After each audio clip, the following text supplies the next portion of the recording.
Opposition کو اپنی کارکردگی سے شکست دیں گے۔ مریم نواز پنجاب اسمبلی سے خطاب کرتے ہوئے وزیر اعلیٰ مریم نواز نے کہا ہے کہ اللہ کا شکر ہے کہ ہم نے مالی سال 2024 اور 25 کا پہلا بجٹ پیش کر دیا ہے۔ میں بڑی عاجزی سے اس ایوان کے سامنے صوبے کی عوام کو یہ کہنا چاہتی ہوں کہ اللہ کا شکر ہے کہ ہم نے پاکستان کی تاریخ کا، پنجاب کی تاریخ کا سب سے بڑا بجٹ پیش کیا ہے۔ آپ کو یہ جان کر خوشی ہوگی اور اس اپوزیشن کو بھی جان کر خوشی ہوگی کہ جو میرے بھائی اور بہنیں ہیں، میں جانتی ہوں کہ ان میں بہت محب وطن پاکستانی ہیں، اور میں یہ بھی جانتی ہوں کہ اس بجٹ سے ان کے دل میں خوشی ہوگی کہ پنجاب کی عوام پر پہلی بار زیرو ٹیکس لگا ہے، کوئی ٹیکس نہیں لگایا گیا۔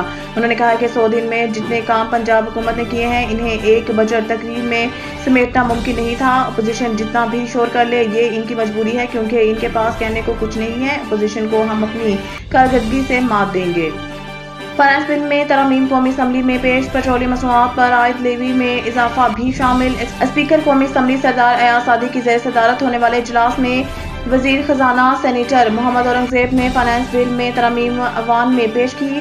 پیٹرولیم مصنوعات پر عائد لیوی میں اضافے کی ترمیم بھی ایوان میں پیش کی گئی۔ دوسری جانب اپوزیشن نے بھی فائنانس بل کے خلاف ترامیم پیش کر دی اور وزیر خزانہ کی پیش کردہ ترامیم کے مخالفت کر دی۔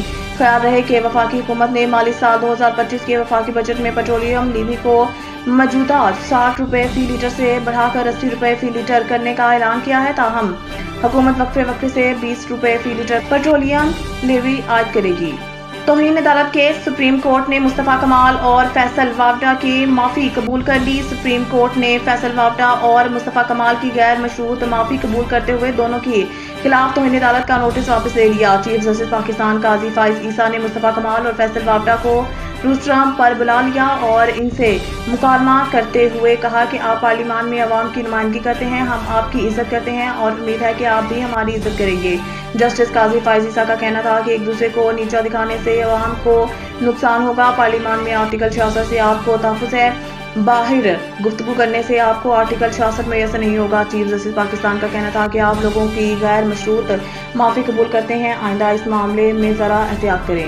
پی ٹی آئی کی پارلیمانی پارٹی کے اجلاس میں اراکین کا پارٹی قیادت پر تحفظات کا اظہار۔ ذرائع کے مطابق پی ٹی آئی کے پارلیمانی پارٹی کے اجلاس میں آپسی لڑائیوں اور اختلافات پر ممبران نے کھل کر گفتگو کی۔ عمر ایوب اور بیرسٹر گوہر کی موجودگی میں ارکان نے قیادت کی کارکردگی پر تحفظات کا اظہار کیا۔ ذرائع کے مطابق ایک ممبر نے انکشاف کیا ہے کہ عمر ایوب کے استعفیٰ دیتے ہی متبادل پنجاب سے لانے کی کوششیں شروع ہو گئی ہیں۔ ذرائع کا بتانا ہے کہ ارکان نے رائے دی کہ شیخ وقاص اکرم کو عمر ایوب کے متبادل کے طور پر سامنے لایا جا رہا ہے۔ اسد قیصر قیادت کے ہمراہ پارٹی کے اختلافات اور مسائل کے حل کے لیے کردار ادا کریں۔ ذرائع کا کہنا ہے کہ پارلیمانی پارٹی کے اراکین نے رائے دی کہ نئی پالیسی بنا کر آپسی نفرتوں کو ختم کیا جائے۔ بیرسٹر گوہر علی، عمر ایوب اور زرتاج گل نے پارٹی کے اندرونی اختلافات کے خاتمہ کے لیے کوششوں پر اتفاق کیا۔